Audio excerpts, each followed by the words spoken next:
ఈ మధ్య కాలంలో కొంతమంది యూట్యూబ్ స్టార్లు వివాదాలకు కేంద్ర బిందువుగా మారుతున్నటువంటి నేపథ్యంలో ఆ కొంతమంది యూట్యూబ్ స్టార్లకి ఏమైంది అనేది మనం విశ్లేషణ చేసుకునేటువంటి ప్రయత్నం చేద్దాం. ప్రస్తుతం మనతో పాటు ఉన్నారు ప్రముఖ ఫ్యామిలీ కోచ్, ప్రముఖ సామాజికవేత్త, అలాగే ప్రముఖ రాజకీయ విశ్లేషకులైనటువంటి కృష్ణకుమారి గారు. మేడంతో మాట్లాడదాం. మేడం నమస్తే. మేడం నమస్తే.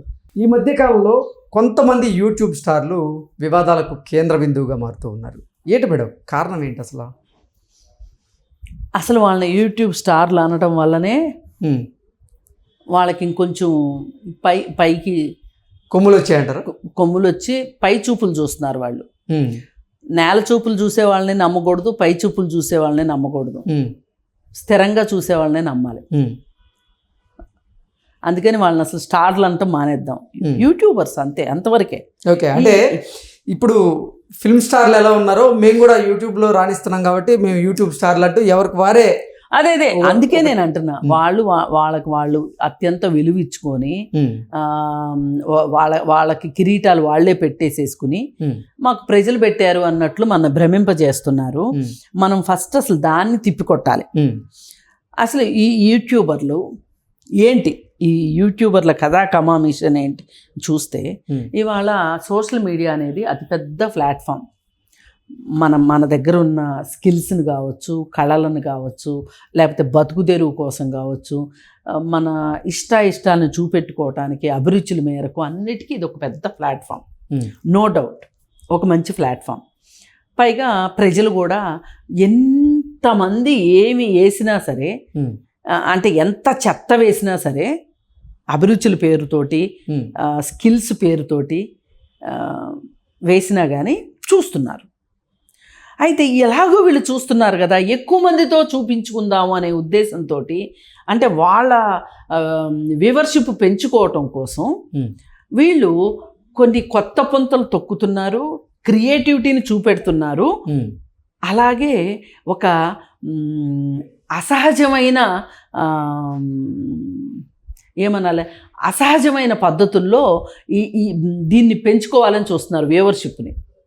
ఈ అసహజమైన పద్ధతుల్లో వ్యూవర్షిప్ పెంచుకునే దానిలో భాగంగా ఏం చేస్తున్నారు అంటే అతిగా జోకులు వేయటము, వాళ్ళేసిన జోక్కే వాళ్ళే పగలబడి నవ్వుకోవటము. అలాగే అంటే జస్ట్ లైక్ జబర్దస్త్ అనమాట. అలాగే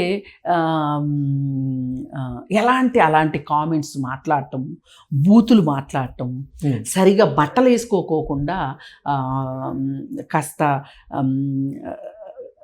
ఏమనాలి, సిగ్గు ఎగ్గు లేదు అనాలి, సిగ్గు ఎగ్గు లేకోకుండా ప్రవర్తిస్తున్నారు. ఇవి ఎంత దూరం వెళ్తున్నాయి అంటే, ఒక జనాలైతే చూస్తున్నారు. ఒక పిచ్చ కామెడీ, అలాగే ఒక జగుప్స కలిగించే బట్టలు,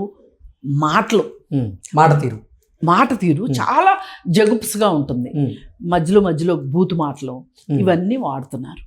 ఇంకొంచెం ముందుకెళ్ళి ఇంకొంతమంది ఏం చేస్తున్నారంటే, సహాయాల పేరుతోటి మేము సహాయం చేస్తాం అనే పేరుతోటి అవసరాలు ఉన్న వాళ్ళని బిచ్చగాళ్ళ కింద చూపించి వీళ్ళు గొప్పగా, వీళ్ళు కాళ్ళు ఎగరేసుకుని తిరిగేటట్లు చేస్తున్నారు కొంతమంది. ఇంకొంతమంది ఈ చేసే పనుల్లో చట్ట ఉల్లంఘనకు కూడా పాల్పడుతున్నారు. ఈరోజు జరిగింది ఒక ఘటన. నిన్న సాయంత్రము అతని పైన కేసు కూడా నమోదైంది. గట్కేసర్ దగ్గర, ఔటర్ రింగ్ రోడ్డు దగ్గర ఒక అతను డబ్బు కట్టలు చూపిస్తూ, నేను ఇక్కడ పడేస్తున్నాను, ఎవరు తీసుకుంటారో తీసుకోండి, నేను లొకేషన్ కూడా పెడుతున్నాను అని చెప్పి లొకేషన్ పెట్టి దీన్ని అప్లోడ్ చేశాడు. యూట్యూబ్ 200 రూపాయల నోట్లు 20,000 అయ్యేసరికి, అంటే ఇతని ఉద్దేశం ఏంటి, వీడు డబ్బులు ఇచ్చే మనగాడు, స్థితిమంతుడు, శ్రీమంతుడు, ఈ డబ్బుల కోసం వచ్చేవాళ్ళు అలాగా జనం, డబ్బులు లేని వాళ్ళు, పేదవాళ్ళు వచ్చేసేసి ఈ డబ్బుల కోసం పరిగెట్టుకుంటా వచ్చి మనీ హంటింగ్ అనే ఒక మనీ హంటింగ్ అని పేరు, ట్రెజర్ హంట్ పేరుతోటి కొన్ని షోలు జరుగుతాయి.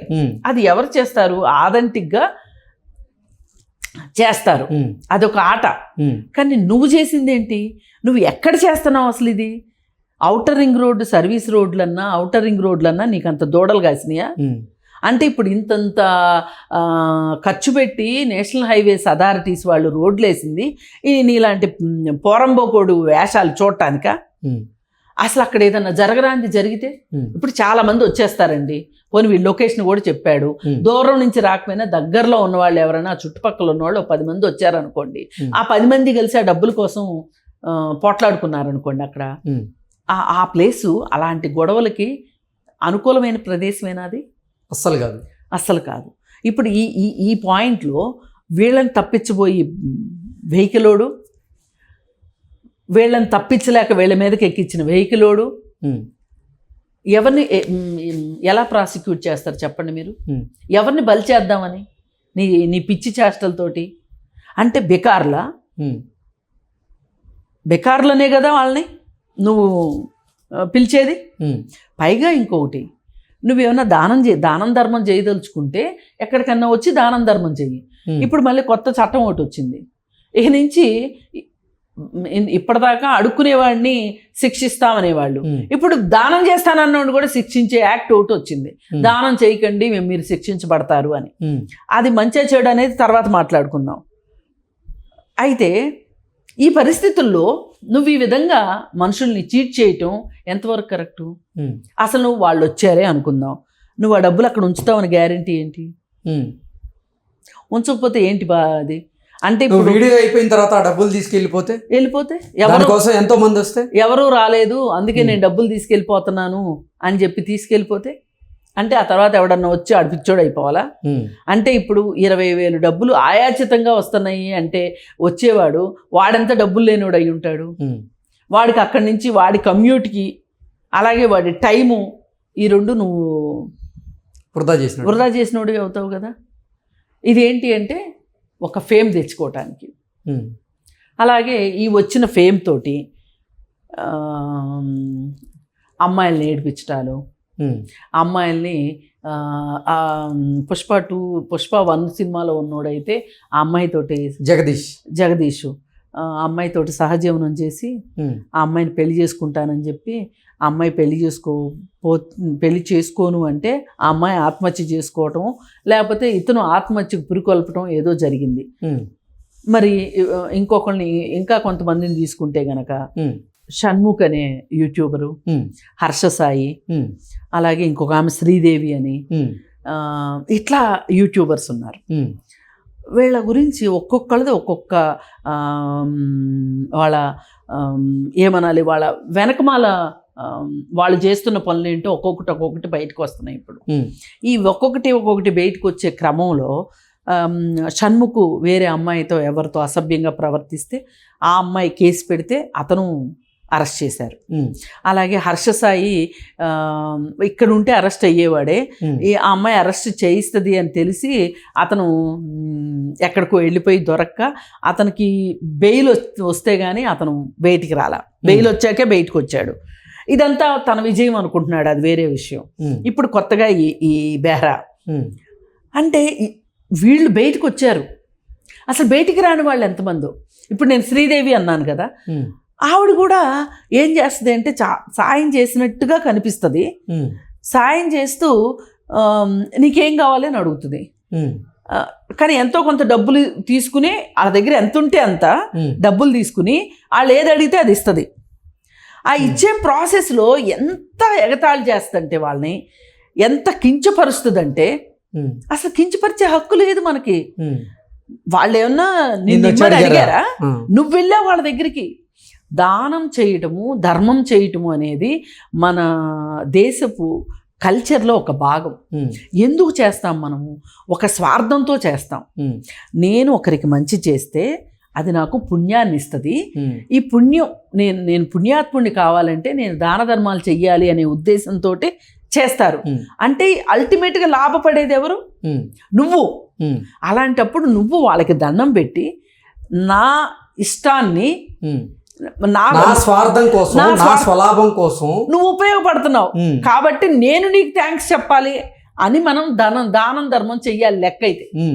కానీ మనం ఏం చేస్తున్నాం? వాళ్ళ ముందు హీరోల్లాగా నిలబడి వాళ్ళ మీద జోకులేసి ఈ మధ్యకాలంలో ఇది మరీ ఎక్కువైపోయింది. హాయ్ ఫ్రెండ్స్, నేను ఇప్పుడు ఒకరికి దానం చేయడానికి వచ్చాను ఫ్రెండ్స్, మీరు చూడండి ఈ వీడియోలో నేను చూపిస్తున్నాను, ఈవిడికి నేను ₹2 దానం చేస్తున్నాను, ₹10 దానం, ఈ వీడియోలు ఎక్కువైపోయినాయి. ఈ వీడియోలు ఎక్కువైపోయినాయి. ఓ పండ్లు కొంటూ అసలు ఖరీదు కంటే కాసేపు బేరం ఆడటము, బేరం ఆడిన తర్వాత రేటు కుదిరిన తర్వాత దానికంటే ఎక్కువ డబ్బులు ఇచ్చేసేసి చూడండి ఫ్రెండ్స్ నేను ఎలా చేశానో మీరు కూడా అలా చెయ్యండి.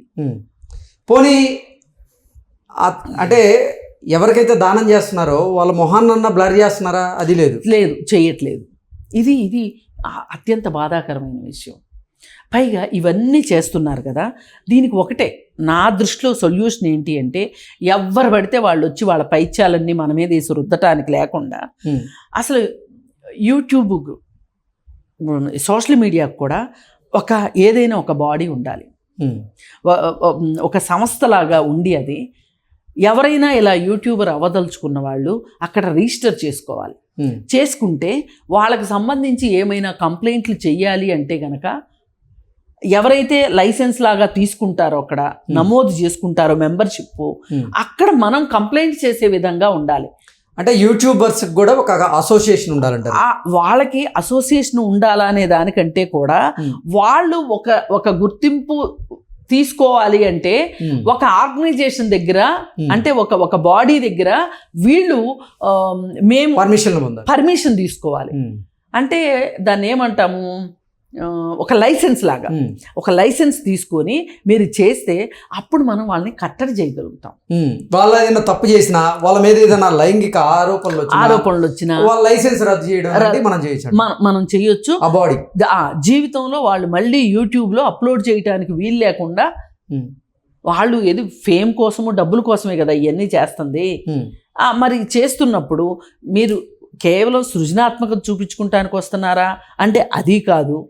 మీరు ఓవర్ నైట్ స్టార్లు అయిపోవాలి అనే ఉద్దేశంతో ఇప్పుడు అలాగే మన కొంతమంది ఉన్నారు, ఉప్పల్ బాలు అని, రాకేష్ మాస్టర్ భారీగా చలామణి అయిన లక్ష్మి అనే ఆవిడ, అట్లా ఇంకా కొంతమంది ఏం చేస్తున్నారంటే వీళ్ళు బూతులు మాట్లాడటం, అగ్గిపుల్ల స్వామి అనో ఎవడో ఒకడు వాడు, అగ్గిపుల్ల మచ్చ ఇట్లాంటి వాళ్ళు బూతులు మాట్లాడి వాటిని అప్లోడ్ చేస్తున్నారు.